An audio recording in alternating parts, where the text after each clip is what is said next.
আজ আমি ডিমের কোরমা, লাউ ট্যাংরা মাছ রান্না করছি।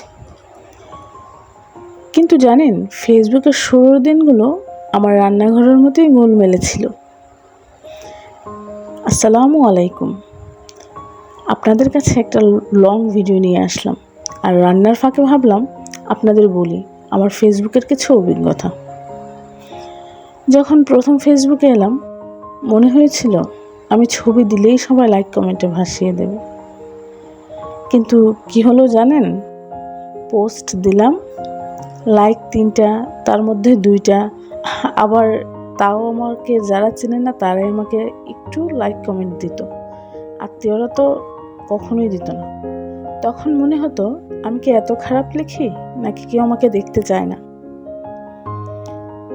শুরুতে সবচেয়ে বড় সমস্যা ছিল ফেসবুকের অ্যালগোরিদম বুঝতে পারতাম না।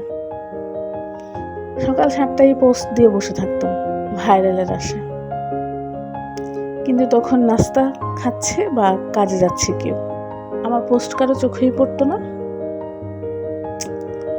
আরেকটা ভুল ছিল, একদিন রান্নার পোস্ট, পরের দিন সেলফি, তারপর দিন এক গাদা মিম। ফলে যারা রান্না দেখতে আসতো তার সেলফি দেখেই পালিয়ে যেত। তারপর ধীরে ধীরে বুঝলাম ফেসবুকে এক ধরনের রেসিপি। যেমন আজ ডিমের কোরমা রান্না করছি, এখানে ডিম, মশলা, সময় সব ঠিক মতো দিতে হয়। ঠিক তেমন ফেসবুকেও লাগে ধারাবাহিকতা, মানুষের সাথে ইন্টারাকশন আর কন্টেন্টের মান। তারপর আমি ঠিক টাইমে পোস্ট দেওয়া শুরু করলাম, কমেন্ট, রিপ্লাই, ছবির ভিডিও কোয়ালিটি ঠিক করলাম।